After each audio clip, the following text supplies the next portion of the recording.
joined by Taylor Odegaard, CEO of Navigator CRE, and his colleague Kevin Stockman, Chief Operations Officer.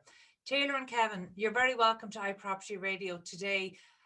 Navigator CRE, talk to us and tell us about that. Certainly. So we are a data analytics platform specifically focused on data visualization and enablement for commercial real estate owner operators and occupiers across the globe. Our platform is designed to aggregate all of the data and data sources and disparate data sources together into one pane of glass and ultimately drive efficiency, weaponizing your data, turning it into intellectual currency, and then we teach you how to spend it as an operator. Weaponizing data, that sounds dangerous. and it should be. I think the focus that we have is giving people the ability to utilize that data in a whole new way. And some of the incredible statistics we found is roughly 78% of all data collected at the property level is never used for analytics or decision making. I think even people in the industry wouldn't be surprised to hear that figure. What I'd love to see is how that's changed, not necessarily as a result of COVID, but certainly we know that COVID has accelerated this trend that was already in play. So in terms of the company, how long has the company been in existence? So we founded Navigator in 2015. I wrote the original code base in 2008 when I was in college studying real estate finance and development in Los Angeles, and used it in my commercial real estate career, which was about 14 years and spanned many different large brokerage firms, from Colliers International to Jones Lang LaSalle to CBRE, from the research side all the way through to capital markets. And Navigator was a software tool that I built to try to create an acceleration in data visualization and analytics. And in 2015 to 2017 is where we decided to really turn this sandbox that I had built into a real enterprise-grade platform. Raised our initial round of capital from local high net worth individuals in the Pacific Northwest near Seattle. And from there started to bring Navigator to the enterprise market. And in 2018 and 2019, we started to really find product market fit in the owner operator asset management world, as well as the global occupier services world. And in 2019 to 2020, we really separated ourselves as an industry leader in data visualization and analytics for commercial real estate. It's interesting that you were introduced to this industry through your education back in 2008. That's not a long time ago, and that was also right at the kind of not the pinnacle, but we knew we were facing into a crash, although the severity obviously wasn't too clear. Learning this industry in 2008, the technology for other industries was well established. In terms of training, what level of training, as in and what I'm trying to get at is how much introduction to technology did you get through your real estate training? Quite a bit. I think it was a mix. I grew up in the backyard of Microsoft, and many of my friends started software companies and cloud storage companies in high school and in college. And so I'd always been a technologist from that standpoint. And what happened is my real estate education came together, and I really became kind of a hybrid of bringing technology and real estate together, and realizing that myself, as well as the colleagues that I brought into Navigator, all had a very unique persona of wanting to bring technology to an industry that was fairly provincial. And we had seen what had happened in healthcare tech and fintech and insurtech in the 2000s and in late 2000s. And commercial real estate was definitely the laggard of having core enterprise grade technology to serve the operators. And that's ultimately where I met Kevin when he was running Deloitte's global real estate practice, and ultimately brought him in to be a full Kool-Aid drinker of Navigator as my COO. I'm smiling because I was one of those provincial people initially. Back in 2008, I was still in grad school, and I was not a believer that tech was actually going to make real estate better. I thought this is a business driven by more art than science, right? Creating experiences where we live, work, and play, and building financial models to support it. And it's clear now, right, 13 years later, that not only have I been proven wrong, but I'm a full Kool-Aid drinker of the power of technology in real estate. You know, that's really interesting. I love hearing about that, because actually there were still pockets of resistance. And I think it's really interesting. You said you doubted whether technology would make it better, because most people doubt whether the industry would have embraced technology the way they did. Whereas for you, the doubt was, would it make it better? And by the way, you know, I actually still speak to people who believe that elements of the industry have been influenced, but not necessarily improved by technology. I'm not of that school of thought, but I'm always interested to hear when people are, because look, we say a lot that this is a people-driven business, and that's true. But the reality is the quality of the decisions we make are so much better when we rely on data. And I mean, you referred to previously believing real estate was a bit of an art rather than a science. Frankly, up until 15 years ago in Ireland, property valuations was an art rather than a science. We didn't even have a register of property values. And I can remember, you know, 15 years ago speaking to particularly US buyers coming into Ireland, and they would, when they were looking at properties, they would ask for the comps, and Irish estate agents would say, what do you mean? It didn't exist. It's just, it wasn't how we operated at any level. You know, Yeah. so actually, in a way, the industry has transformed massively in 15 years.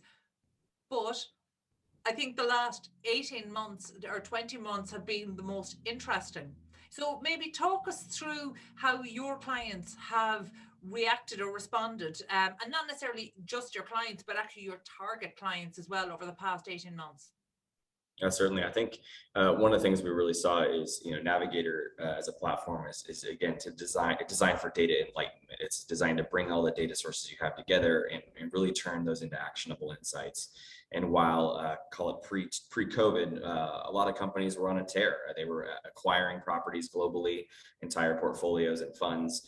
And then ultimately, when COVID hit, the decision making changed and shifted from net acquisition of the portfolio, and now it was starting to understand the portfolio's current DNA. How is it made up? Who are my tenants? Where are they located?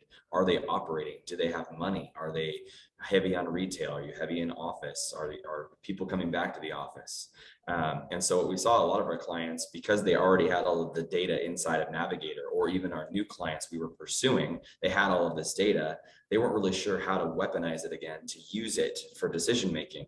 And so we were able to very quickly add new productization into Navigator and new insights that were focused around rent abatement and collections and aged receivables by day, and helping our clients really understand who's paying rent, who's in the office, who's falling behind, who's giving back space. So ultimately, you know, still the power of data was there. It was intrinsic into the portfolio, but they never used it in a way that helped them have insights into where do we mitigate risk. And that's ultimately where we saw a huge shift, and especially during COVID. Finance FP&A teams couldn't just walk down the hall to portfolio management or debt or asset management. They were disparate, they were spread out. And so needing a centralized platform where they could integrate and even on Zoom, have collaborative conversations about, okay, where we're going, what portfolio assets are performing well, what aren't, what do we do? How do we provide rent relief to our customers, or blend and extend them to give them some relief and keep them in the building? And so ultimately we saw our clients really shift to a very data-driven approach versus before. It's kind of easy to throw at a dartboard when it's a huge bullseye. That bullseye got really, really small during COVID, and they had to use data and trajectory and trigonometry to get to successful wins. Right, but one of the things that we are at pains to point out here is that the quality of the insights coming out is massively dependent on the quality of information going in. So how does your technology work? Given that it has to do so much more than it has to do so much more than deliver insights. It really is about a culture change that is still only happening now. Yeah, certainly. I think what it comes down to too is oftentimes our clients, and even clients we're starting to work with, took a data warehousing approach. They needed to get all their data in one place. But ironically enough, building a data warehouse for the operational team, meaning the portfolio managers, the actual market officers, that is foreign language to them. That doesn't mean anything to them. So adding the layer that Navigator does, even in the data governance process and the lead up to kind of production environment is super important because they're able to see all of the holes in their data day one versus 6 months down the line or 18 months down the line. We give them kind of this day one atmosphere of them being able to say, oh, we're missing buildings, we're missing leases, we're missing general ledger statements and credits and charges. And so bringing in data visualization early on in the experience alongside a data warehousing project or a data governance project actually gives the operators who are not technologists and not data scientists the ability to see things in layman's terms, very understandable. We call them kind of data meatballs, very easy to eat, very simply seasoned. They can see, okay, I know that that's not right, or I know this is right. And it allows them to take action so that as they're running towards a deployment of a software solution, they know that when they hit day one, when they're utilizing this tool, that it's been breathed into by the business, not just the data and IT team. So they are ultimately getting a platform you can utilize day one to make decisions and make them with confidence. The only thing I would add there, just to give you an example in practice, right? Since you're in Ireland, right? Extremely popular trend lately for technology companies and some pharmaceutical companies to do business, right? In Ireland, and they've taken down office space, right? To house some employees there. Well, finding the space is its own set of data. If you own the building, you need to be tracking what's vacant, what's being toured face to face, what's being toured online virtually. If the person touring the space is a tenant within your portfolio in other places, what they're paying, what industry they come from, and what's the average industry rent for those leases, what type of capital project work might need to happen to the suite before it's ready for the tenant to move in, and then what type of credit history they have overall. All of that information typically was stored in a bunch of different places. And so leasing wasn't talking to accounting, wasn't talking to acquisitions, wasn't talking to construction and development. Now, all of a sudden, those people all have the same set of information. So you can now more easily get approvals for remodeling. You can have a more educated discussion for lease renewals and negotiations, and a more positive tenant experiential relationship. That's the power of this centralizing and visualizing of data. And a central platform makes absolute sense, but the reality is PropTech has been on the rise over the past 5 or 6 years. So I would imagine that you're not coming into portfolios that don't have any technology. You're coming into ones that will have invested in bits and pieces. So how do you work with those, whether to integrate other solutions, or actually do you essentially just come in and that technology spend has to be respent effectively? Yeah, the whole purpose of our platform, we call ourselves Switzerland, right? Because we will literally integrate, ingest, audit, and work with anyone and anything. And the only reason we can do that is because we do not anonymize, share, or sell any data. Clients' data is their own data. The dashboards are their own dashboards. The functionality is their own functionality. That's how we can work with all these companies. So we then begin integrating information from all these platforms that already exist, right? That's accounting systems, leasing systems, CRMs, Excel spreadsheets, third-party public data sources. And the power of that is it becomes less of a SaaS model, even though that's how we price. It's more of a consultative model. So we're bringing real estate subject matter expertise to work with the business. The business says, here's what we want to see. And then we work backwards. Okay, what data is going to make that possible? Now let's bring in IT and work with them.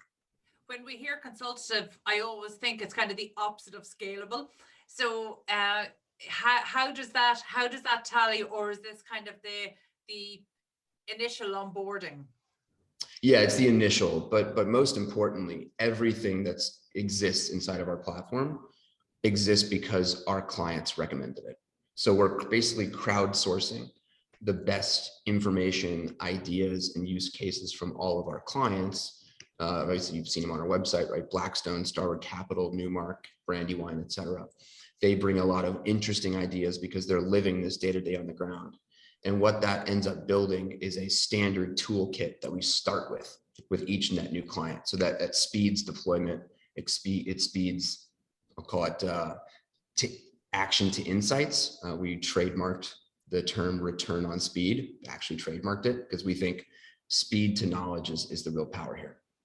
Okay, speed is never something I associate with the real estate industry. I mean, to start getting a data-driven approach and actionable insights. speed almost seems like a step too far at this stage. But talk to me about the evolution of the company and the expansion. So you've recently expanded into the UK market. Given your US base, was the US or was the UK the next logical step, or what's the strategy behind that? Yeah, we a lot of our clients that are headquartered in the US have thought it's time for us to expand organically. And so they have assets in these markets and regions. And we thought it best to grow alongside them and with them. We also, like the fact that there's very limited, if any, language barrier moving into the UK and Western Europe. And time zone coverage is also fairly easy right now. In fact, we just opened up our London office and hired our first UK employee under its own entity. And I think we're just excited, because even though people like to say that real estate is provincial, I really do think that there's a lot of trends in the UK and greater Europe where they're ahead of the US in the way they think about the way people interact with real estate. Yeah, it's amazing. Real estate may be provincial, but money isn't. The money is definitely global at the moment. So in terms of your plans, I mean, look, congratulations on opening the London office. That's fantastic. It's another port of call now on my next trip to London. I look forward to visiting. But what are the expansion plans into, say, other European markets? Is the EU an important destination for you? I think it will be. I think ultimately, in our growth plan in the US, as Kevin mentioned, a lot of our clients are global. They are not just in the US. They have global portfolios and portfolio companies. And so we really get drawn into other regions. And so while the US was, domestically our focus, we have offices in Seattle, Los Angeles, Dallas, and now London, progressing further across, the UK and ultimately Europe are definitely on our site plans, as well as into APAC. So we have opportunities already starting to blossom in Singapore and Tokyo and China for large real estate companies as well. But I think, as Kevin mentioned, moving into the UK was a nice, good step for us to jump across the pond. We already have, through our relationships with some of our clients, thousands of buildings that we have on our platform in Western Europe, as well as companies on the occupier side across Scandinavia and Western Europe already using Navigator. So for us, it was a natural progression, and ultimately we like to be using our own Navigator term. We like to be led by our customers. Yeah, no, and actually that's ideal. I mean, one of the things we've seen across our PropTech startups in Ireland is that most of them who actually started in Ireland initially started exporting alongside one of their customers. So when they expanded into new markets, it was generally with a client in mind, and it's a good, safe way to get local market knowledge, regional knowledge, and expertise. It's kind of a safe way to enter a new market. In terms of innovation, Taylor, I'm very aware that you came into studying real estate with a technologist approach, which is very unusual. Fast forward now, 12, 13 years, how are you finding the approach not just to innovation? I like to try separate technology from innovation, because actually I do think that this is an industry that has always been quite good at innovation, particularly if we look at the construction side.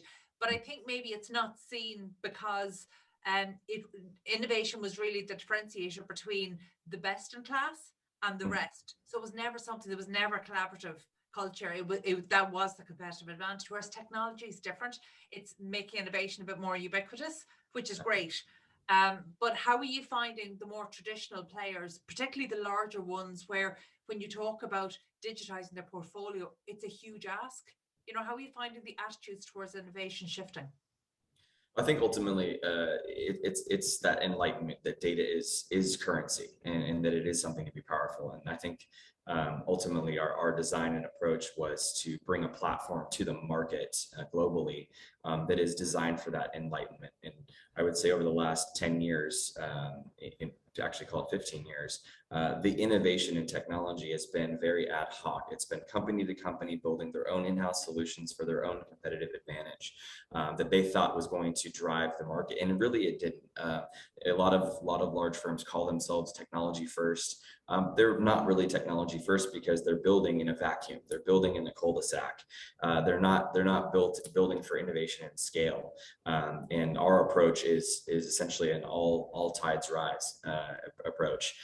Every boat gets to rise with us. So bringing in best practices across an industry, that's where true industry-wide innovation happens, where everyone gets better as a whole versus one group getting better in a vacuum and using that as a competitive advantage to actually suppress others and growing. And I think that that's something that we saw again in health tech and insure tech and fintech over the last 15 years, is they all started to collaborate and integrate and cross over and integrate platforms together. Even simple tools like Clover and Stripe integrating into their banking softwares and Zelle. You're starting to see, all of these ad hoc bespoke solutions becoming platforms.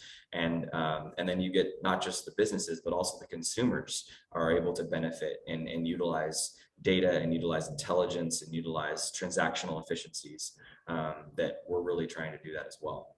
Yeah, I like to reference best in class. I mean, benchmarking is something that the real estate sector is comfortable with.